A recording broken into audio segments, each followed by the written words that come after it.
The story of Brexit is often told as a political drama.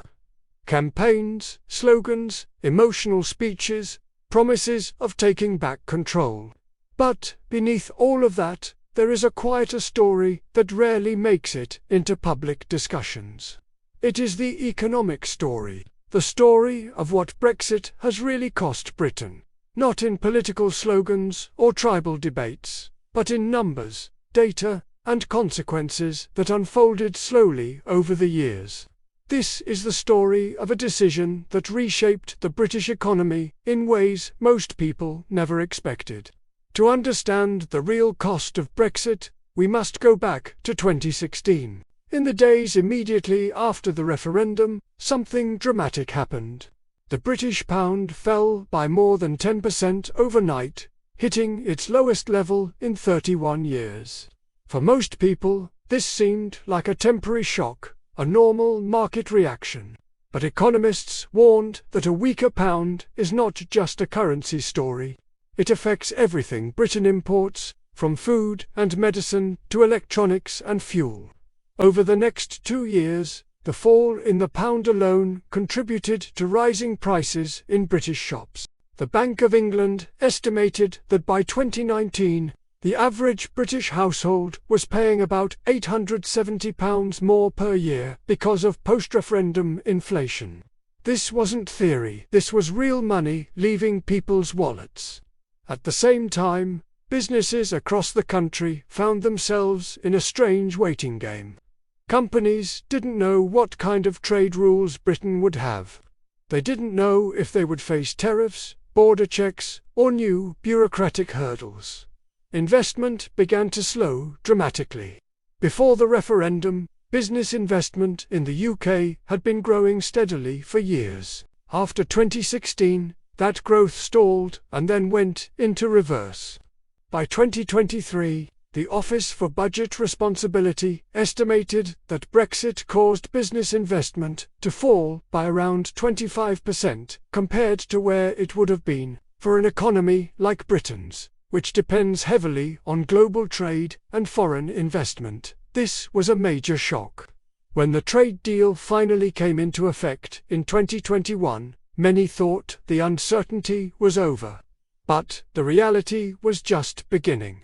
Britain had left the EU single market and customs union, meaning goods now faced new checks, new paperwork, and new time-consuming procedures. These were not just theoretical. British exporters immediately reported delays, higher costs, and in some cases, cancelled contracts. Small businesses, especially food exporters, were hit the hardest. Many simply stopped exporting to the EU because the cost of compliance was too high. One study by the London School of Economics found that British exports to the EU fell by around 15% in the first year after the new rules began. And for some sectors, such as food and agriculture, the declines were even steeper. Imports were also affected. Before Brexit, British companies could import parts and materials from 27 EU countries without friction. After Brexit, many UK manufacturers had to fill out customs declarations, pay fees, or deal with delays at ports. For industries that rely on just-in-time supply chains, like car manufacturing, even minor delays can shut down production lines.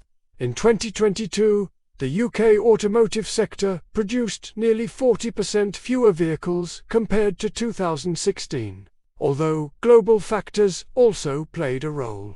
Analysts agreed that Brexit significantly disrupted supply chains, but trade and investment aren't the only areas where the impact was felt. One of the biggest and most unexpected costs of Brexit came from the labour market. For decades, Britain had benefited from the free movement of workers from the EU. These workers played crucial roles in healthcare, agriculture, hospitality, logistics, and construction. After Brexit, new immigration rules made it harder for European workers to come to the UK. As a result, labour shortages started to appear across the economy. British farms struggled to find seasonal workers to pick crops. Some crops were left to rot because there weren't enough hands to harvest them.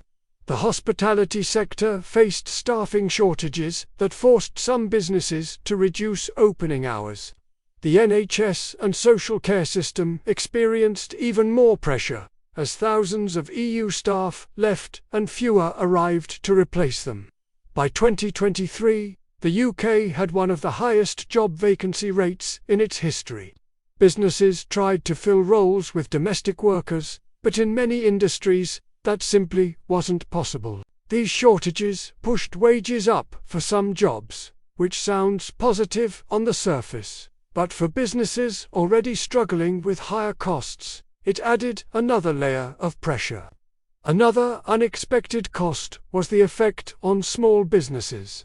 Large companies could afford lawyers, customs consultants, and new staff to navigate post-Brexit rules. But small businesses could not. According to UK government surveys, thousands of small exporters simply gave up selling to the EU because the process became too complicated or too expensive. Many reported spending hours every week filling out forms that they never had to consider before. For some, the cost of paperwork exceeded the profits they made from selling abroad. The financial services sector also felt a major impact. London had long been Europe's financial capital.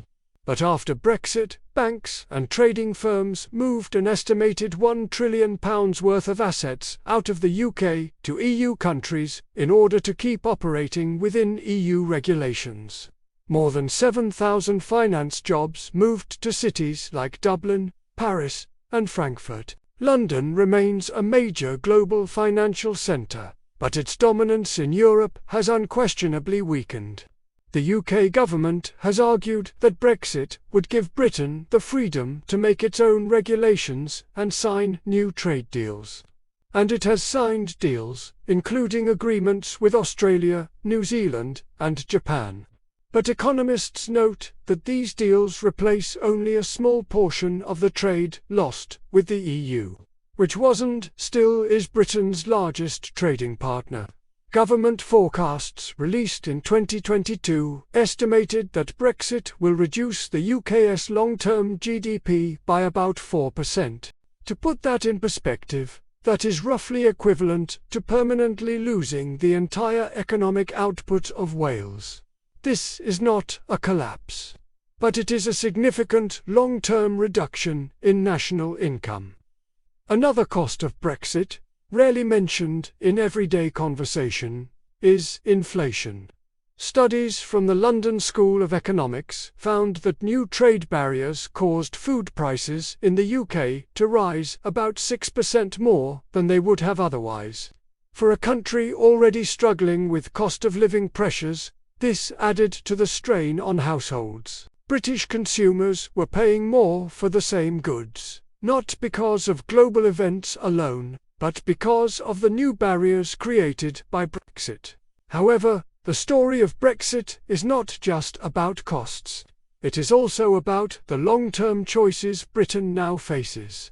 The UK is no longer part of the EU, but it still trades with it, relies on it for investment, and collaborates with it in science, research, aviation, and security. Many British businesses still need access to EU markets, and some industries are lobbying for closer alignment with EU standards. Others believe that Britain should diverge more, embracing its freedom to design its own rules. There is no consensus about which path is best. One of the most surprising outcomes of Brexit is how deeply it has reshaped the political map of the UK. Scotland voted strongly to remain in the EU, and Brexit revived discussions about Scottish independence.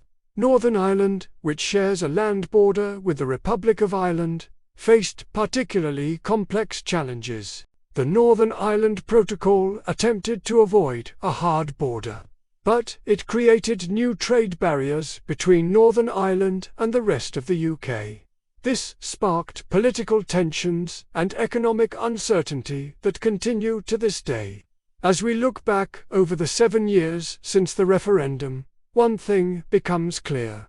The costs of Brexit were not sudden or explosive. They did not appear overnight in the form of a crisis or a market crash. Instead, they appeared slowly, quietly, in the form of reduced investment, slower growth, higher prices, labor shortages, and new complexities for businesses. Economists often compare Brexit's impact to a slow puncture rather than a burst tire. The car still moves, but not as fast, and the journey becomes harder. And yet, despite all of these measurable costs, Brexit remains a subject of fierce debate. Some argue it will take decades before the benefits fully emerge. Others believe the economic damage is already permanent. But what cannot be denied, regardless of political viewpoint, are the facts recorded by Britain's own institutions: the Office for Budget Responsibility, the Bank of England, the Institute for Fiscal Studies, the Resolution Foundation, and universities across the UK have all produced consistent evidence. Brexit has made the UK economy smaller than it would otherwise have been. This does not mean Britain is doomed. The UK remains one of the world's largest economies, a global financial centre, a leader in science and innovation, and a hub of culture and education.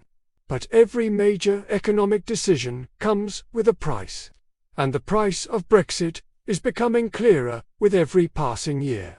The real cost of Brexit is not just measured in pounds or percentages. It is measured in opportunities lost, investments delayed, businesses struggling, and the challenges faced by ordinary families.